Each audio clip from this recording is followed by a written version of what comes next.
Well, good afternoon and evening, everyone. It's Terraquator on your Saturday, day 27. We're having soft Right on the tacos cusp later. of actually going a full month without having a single drop of alcohol. Kind of excited about that. I have my reasons, of course, and I'll talk about it when I actually get to. I'd say when we get to February 1st. How about that? We'll talk about it. Still, today is definitely easier than yesterday. Things are calmer. Actually, it's a really quiet day. Nice and sunny out instead because we just spent the last several days of being nothing but gloomy and soggy. A lot of like wet fog. I know it sounds weird, but had a lot of rain, a lot of fog, and now it's sunny. Weird thing is, it's all been in the 30s and 40s throughout the week. And then boom, tomorrow it's going to be like 68 degrees Fahrenheit, of course. Which means I'm pretty sure the kids are going to want to go play outside. But still have to keep to the plan for Buttercup because I need to get her on track before the school year ends. I know like school years used to seem really long when I was younger, but now it's like snap of a finger, they're just done. Time goes faster and faster and faster as you get older. I wonder if it's because my brain is just slower now. If your brain is slower, time, yeah, probably called time dilation, kind of idea. Brain's just slower. Not getting any younger. Not as active as I used to be. I'd like to be. I mean, I'd love to be able to have the health and endurance to have a longboard would be nice. I'd love to go just longboarding. I've never had a longboard. I'd rather have a longboard than a skateboard so I can just cruise around, you know. That'd be kind of fun, but with this girth, I don't even I'm above the weight capacity for longboards and skateboards. So, yeah, that's out the window for me. I'm trying to get it down, trying. Just, trying to eat leaner foods that can help. Although leaner foods here in America doesn't exactly mean leaner food. I guess it's about how much money you put into it, and I don't have that much. In fact, we have very little supply for the rest of this month. I understand we've got like 4 days left, but it's going to be arduous. Arduous at best. But no, there's not a whole lot to talk about today. Thinking about just keeping it brief. Maybe I'll lengthen out the video with some extra gameplay footage. But I can't really think of much else to talk about. It's kind of a mentally down day, I guess. The easiest way to explain some of that, though, is after I've gone through a high degree of mental stress, I get tired and I don't really overthink much the next day, or when I finally calm down from something. I'm just like tired. I don't feel tired, but brain-wise, I guess thought processes do feel on the tired side. Ugh, look at that. Let's see if I can. I had to shower recently, so my hair just. I don't like the look of wet hair anymore. How about that? I like nice, fluffy, dry hair. I like fluffy. And it's not fluffy right now. It just feels damp. Like this entire last week has been damp. Oh, isn't it great? Yeah, no, I'm just having coffee right now. I'm trying to go easy on some of the good tasting tea we have left because we're starting to run out. I even looked and we're almost out of Earl Grey, and I'm like, oh, that's not good. Because Earl Grey is one of our regular go-tos. The tea that we'll have more regularly is Earl Grey when we're having hot tea. And we're almost out of that. I think we only have like a few packets of that left. So I'd say probably at best 3 of these. But yeah, almost out of oolong too. My favorite non-black tea is oolong. almost out of that. And I don't want to dip into the flowering jasmine teas. I don't want to dip into the flowering teas because those are Lilias and you can only steep them about 2 or 3 times in the pot, of course, in a pot. But still, those are like, I wouldn't say special occasion, but a not all the time tea because those aren't cheap. It's like $20 for 12 of those little blooming tea balls. They're not cheap, so they have to be something special. Yeah, I'm literally just running up the clock right now. I'm trying to think of things. Because I am not turning these videos into shorts. After everything I've seen with people, and especially kids, I do not think, as much as places like YouTube, now Facebook, now Instagram, are all trying to TikTok themselves, but Instagram, Facebook, TikTok, and YouTube Shorts they're a detriment to children. It was bad enough that kids always watch YouTube, which is why I took it away from Buttercup so she can be reading more. But what I've seen is, even from like across the spectrum, attention spans are just gone from these shorts and these 1 minute format videos, or 1 minute and shorter. It's not good. Not to mention, rather than backing out and then having to select a video, having everything right there where you just swipe and there's another video, swipe another video, has increased the number of people with shortened attention spans. Like, Lilia has said she can't watch long form videos anymore. And again, I'm still going to emphasize that shorts aren't built for enjoyment. They're not built for building communities around people. They're built for addiction. And I see it a lot. And I already hate TikTok. I have multiple reasons why I hate TikTok. I can just list them off I've had many people say, "Yo, you should do a TikTok. You can make money on there too." And there are more people there. And I'm like, that goes against my principles. I have my integrity to uphold, whatever little integrity I do have. I don't want to sit there and like, okay, fine, I got a TikTok. If you know what I mean. And I don't want to be that guy who says all these things of why I believe this format is just not good, and then start contributing to the problem. Yeah, I feel like people do push me into a position where it's something I have to do.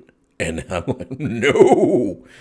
We should increase the social pressure to move away from that format. Definitely more reading format for certain things, I understand. I'll be the first to admit I haven't read a fiction book. I haven't read a fictional book in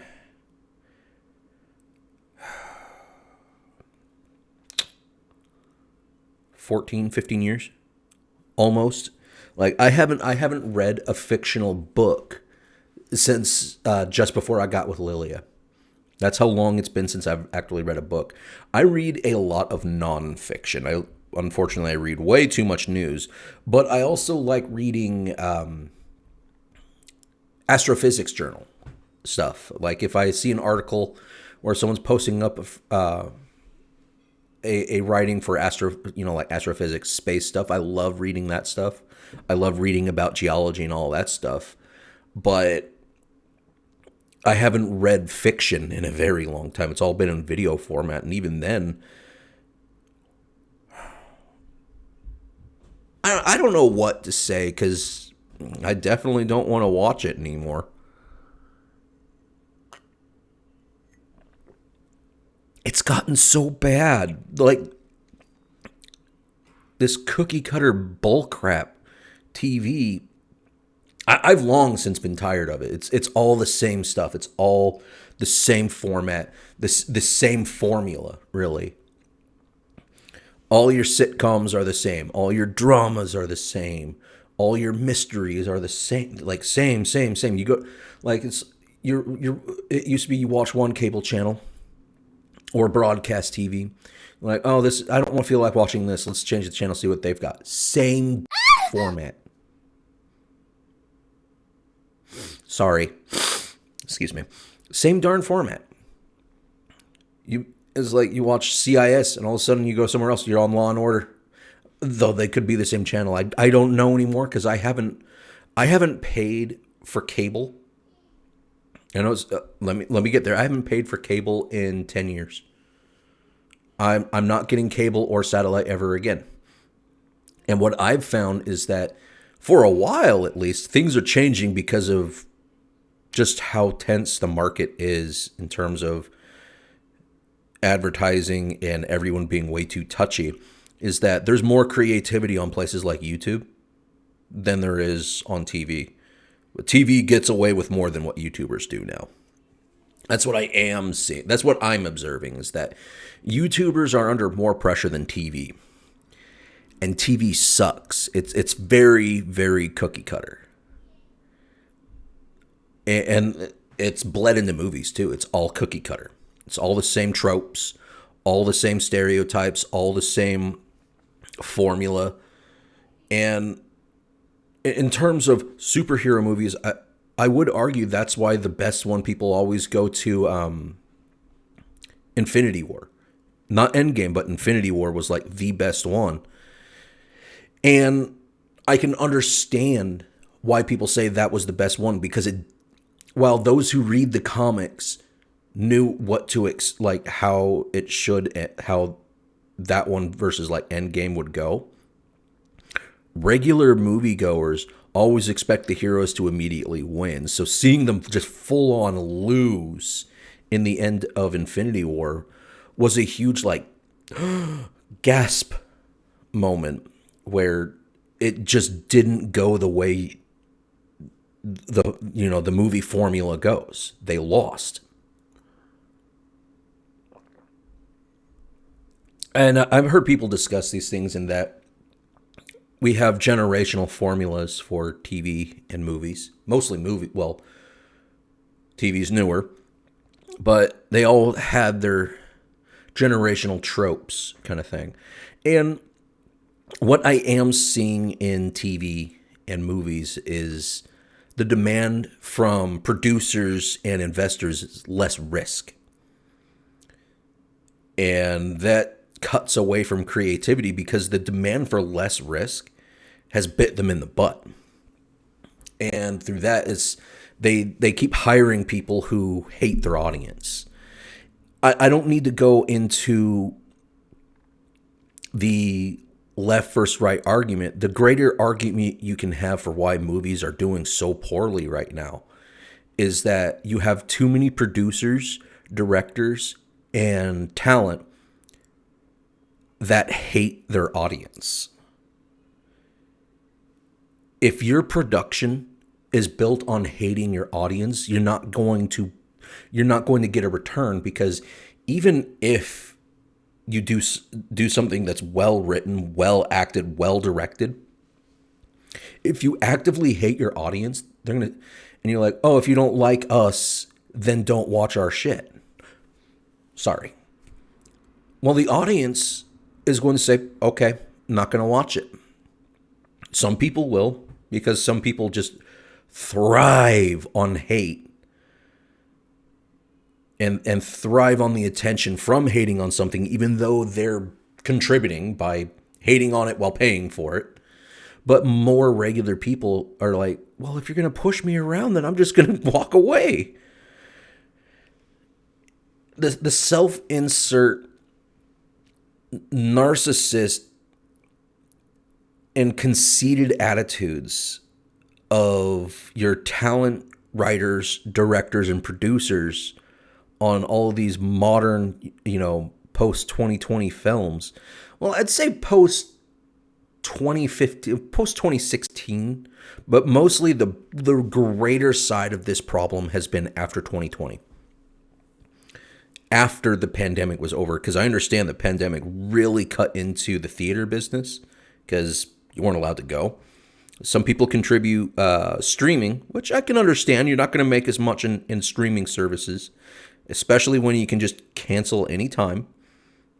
Like, I haven't had a Netflix account since 2020. I want to say about 2020 was the last time I had a Netflix account. I'm debating if I ever get Disney again, because the content's all repetitive. And again, it's the same problem of the writers just hate you. The creative crew that places like Disney, now Paramount,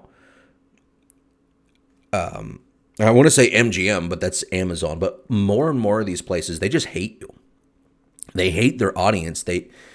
And it's like they want a new audience, but it backfired because for a while they wanted to shift toward the Chinese audience because they believed they would be making more money putting their films out in China. At first it was kind of working, so they threw their American viewers under the bus where they're making their films, but now China's not watching them either. China has a lot more regulations. You can't be very creative with Chinese media. But they don't care about our politics at all. They don't really care about our films that much anymore either. Internationally, people are getting annoyed because it's the same bull crap. And then they see what the producers are doing. They just actively hate their audience. I don't know why they feel it's necessary. Like, I hear these political reasons why they need different audiences, but it's not working. I understand they stick with what works, but now they're sticking with what doesn't work. And I believe it was like one of the worst, to add salt on that wound, I believe it was Paramount that said they are no longer going to focus on original IP or, intellectual property. So no more original stuff. They want to do sequel and remake stuff. So now they're like all in on the bandwagon of remakes. And that's not going to go over well because I believe when it comes to remakes, your audience is burned out. So the audience is definitely burned out with remakes. And I guess one way you could say is there's that your creative talent in the industry no longer gets their audience because they're just a little too conceited, a little too into their own world and their own sense. I almost want to say sense of superiority, but they're too in their own world to not pay attention that their actual audience, who they're supposed to be making things to entertain, are annoyed with things. A good example is the actor playing Master Chief in Paramount's Halo TV series with the whole, you don't get what I'm trying to do if you say the helmet needs to stay on. But at the same time, you're like, then you don't understand Halo. Well, you don't understand how the entire premise of how that was supposed to go. You were changing who the character is to suit your acting talents. And I understand there needs to be some level of creativity because you can't take a game and then turn it into, I can't say silver screen, to TV format and have them blend well. It's kind of been attempted. Don't get me started on 90s and early 2000s video game movies because they were awful. They were intentionally awful. But just not going to work. You need to make sure that you have writers and directors that listen enough to their audience, but not the activist stuff. Because the activists are there to derail. That's what activists do. They derail pretty much anything an activist gets their hands on. They're going to ruin it. But listen to people who are actively like if you're involved in a TV series based on a game like Halo, listen to the gaming community and listen to the game developers. Listen to them a lot more, and don't listen to TV moguls. Don't listen to social media. Social media is something you should never listen to on that kind of thing, because so many companies have attempted putting their stuff on social media to see what people think, and that just gives trolls an opportunity to completely derail your stuff. Look what happened to the first chat bot that Microsoft tried to put on old Twitter. Yeah, trolls and activists took an opportunity to turn it into a Nazi.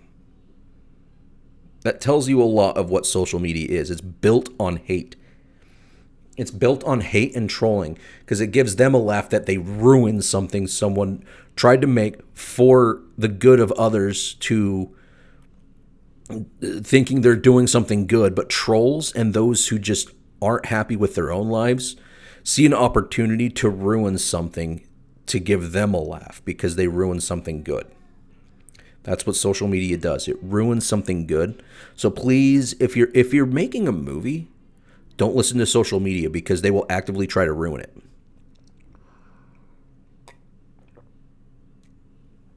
But another thing that could help is when actors, writers, directors need to put in a little more work doing research on their characters too. I understand they need to have their own flair. I fully understand that. You need to have flair. You can't take one format and move it to another and just be that character, because that can backfire too. Take a little bit of flair to it, but do more research on your character, and that can help. But the biggest thing the industry needs to do is stop hating their audience.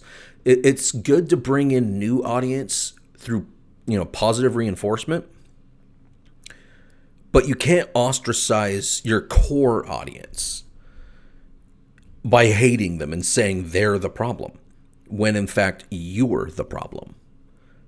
The director, the actor who's lashing out from what should be, constructive criticism of when something's going poorly, and then lashing out at their core audience. If you do that, you're going to lose them, and you did. I mean, Star Wars is at risk of going under. MCU is going under, because those involved in the creative process and the production process hate their audience. There are very few left in in Lucasfilm that seem to actually care about their audience, and that would be like, what is it, Favreau and Filoni? Those two really do care about the franchise. They care about what they're doing. While Kennedy seems to hate the franchise, almost acts like she hates the franchise and wants to change it completely into something it wasn't. Or something it wasn't. And then actively hates the core audience that was there for Star Wars by claiming they're bad people when they weren't. They were just an audience, but you ostracized them. So now you're losing that old audience.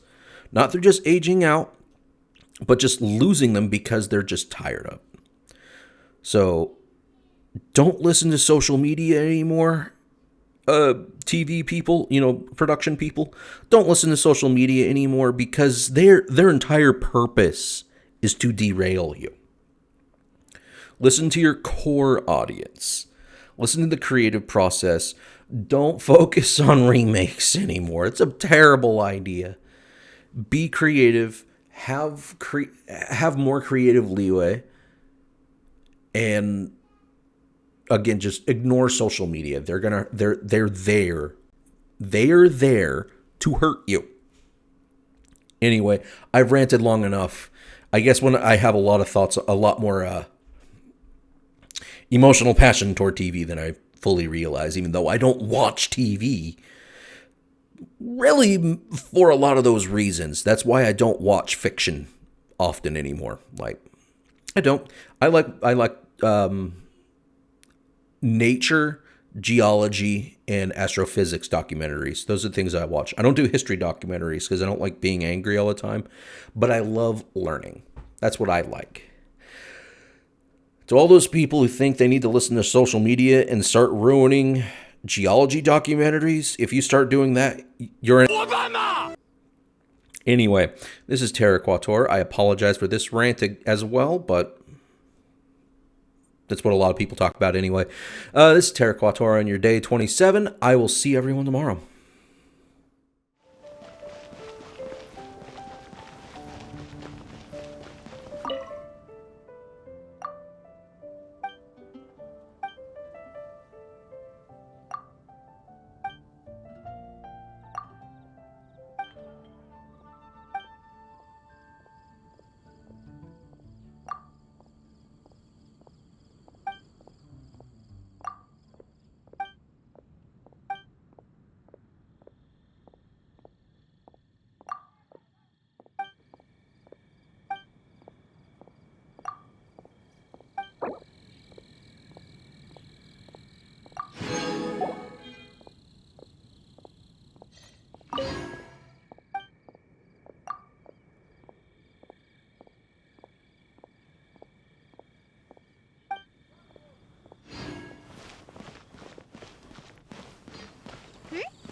Osmanthus wine tastes the same as I remember.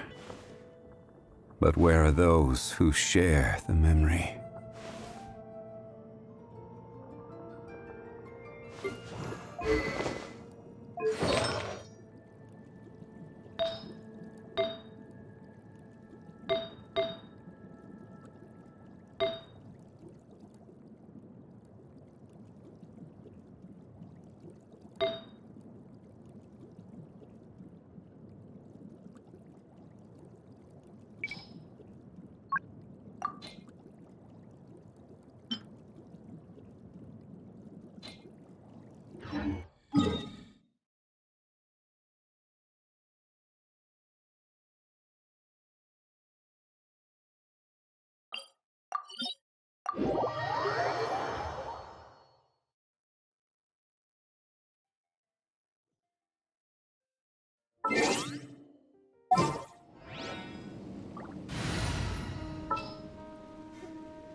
The threads of your fate lie in my hands.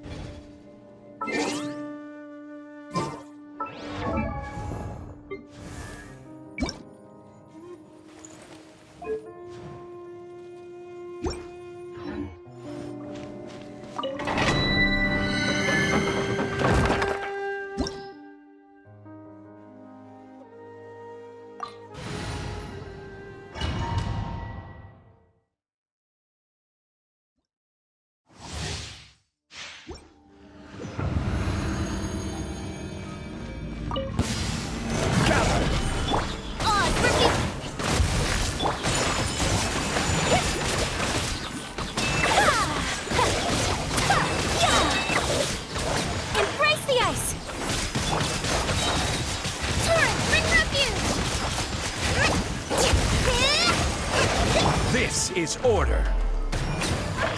Stabilize. Wings of darkness, come, sever, rest and rebuild. My apologies.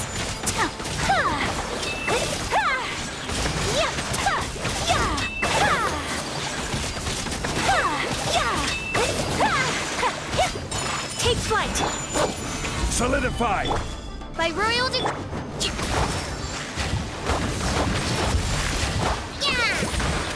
Hold the line. Whirling snow.